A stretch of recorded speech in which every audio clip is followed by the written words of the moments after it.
Show me. Who? Only the OGs know. Oh, yeah. Of course I do that. I love this shit. Oh God!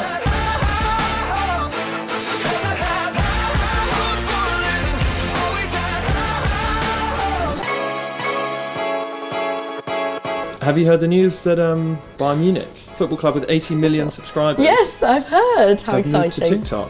They're not the first brand to come onto TikTok, so I'm actually not surprised. It's about time they've come across. I think when I started, they didn't have any brands. In the last month or so, people have just bombarded TikTok. Radio 1, MTV, 17, Red Bull, Guinness World Records. Is that kind of in line with what TikTok was though? Does it matter that brands are now sharing the space with these creators? Yeah, but as a platform, you've got to progress, and I think the main way you're going to progress is by having brands. If it's going to be playing against Facebook, Snapchat, Instagram, Twitter, and becoming the next big platform, it's going to have to invite brands and have to accept branded content from influencers. So I think it's changing for the better. You are the three-eyed raven of TikTok. I literally don't know what that means. What is the three-eyed raven? Game of Thrones. Not something I watch, because I have a life. I don't. Thomas, Game of Thrones character, name yourself. You cannot take Daenerys. Lots of badass women in this franchise. I'll take that one. Arya Stark. That's me. I don't actually even watch Game of Thrones. Oh, give it back. Yeah. Beware. Everyone loves to hate, man. You know I run that. Thank you very much. I'm going to stay away from you forever. Does this look like a Game of Thrones conversation? Winter is coming though. Game of Thrones character, who are you? Is it John like John, or is it ever H? I don't watch Game of Thrones. What do you do? Well, apparently I look like that one, I don't know her name in the show. Do I look like her? We have a lot of lookalikes in the office. Arya Stark, apparently. Go on, say a line. His name is Needle. Who?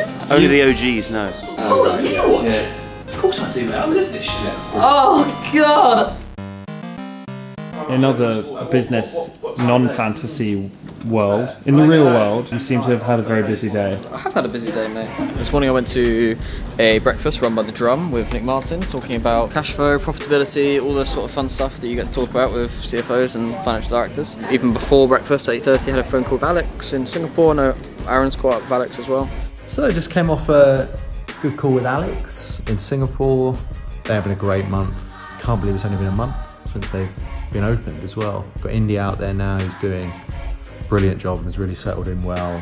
I'm hearing unanimously strong positive things about the team, which is great. It's almost going too well, to be honest. So I will wait for Alex to break his other collarbone or something. But all very good from APAC.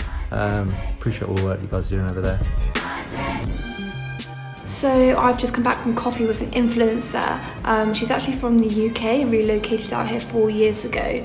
A lot of her content's around the expat community, things to do in Singapore, what to expect before you move out, which I actually found really useful before I came out here. It was really good to understand the market in further detail, especially around YouTube, because she also has a YouTube channel. She says it's very different out here compared to the UK. Brands don't really understand it or appreciate it as much as they would in the kind of Western countries. She gave some really useful insights that we could use moving forward. Can you please explain to the vlog why you have a black little finger?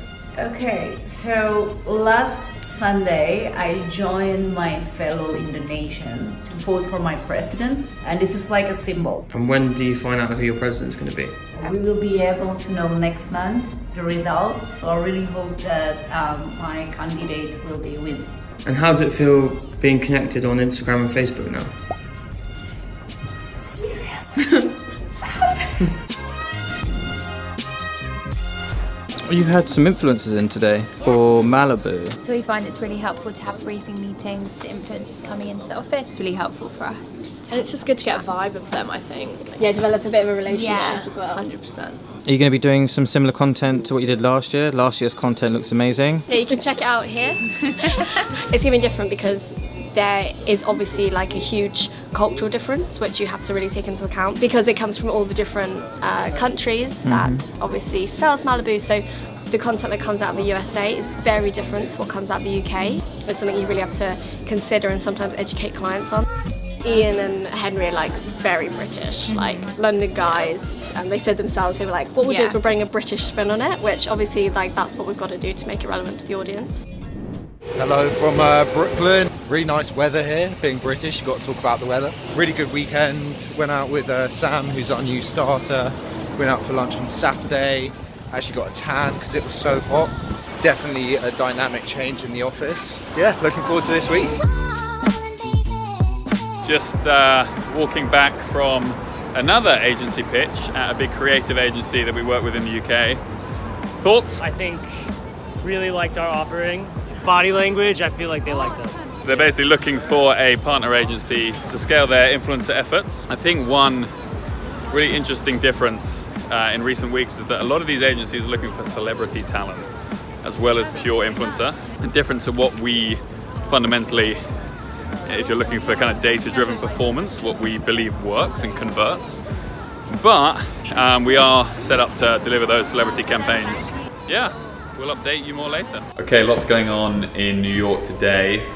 First of all, well done to Kelsey for passing her probation. Watching yesterday's vlog, it was interesting hearing Harry and Aaron talk about probation. But in the US, there's not really a culture of probation as a concept, but we find it a very good kind of parameter to judge people by and also to give them a very clear indication of progress. Another bit of news is I've been invited to appear on a panel next week at Betting on Sports conference in New York and New Jersey. The panel is all about US culture and how it impacts sports sponsorship deals in the betting industry. Culturally, brands might want to stay away from the betting industry in a way that they probably don't in the UK now, because it's such a kind of crucial, central part of the sports industry in the UK, but isn't really in the US just yet. And then the big news is the Goat Agency Bake Off. What do you think about baking for our Bake Off? I'm thinking a classic chocolate chip cookie. I don't have any baking trays. Just get a cheap one from the dollar store. You gotta be economical, ladies. What are you making? Sweet. Savory, that's all I'm revealing at this stage. I'm gonna make this like salted caramel butter bar. What are you making on Thursday? A classic British American pan-Atlantic dessert. Eggs, flour, sugar, microwave. Who do you think is gonna win, Josh? You. I walked my little booty down to Trader Joe's and got some boxed nonsense. All I have to do is water and butter. Actually, maybe delete this footage and I'll tell everyone it's from scratch. Thank you so much for watching the Goat Agency's daily vlog today. Tune in tomorrow to see the global bake-off results. I know you want to see those. See you tomorrow.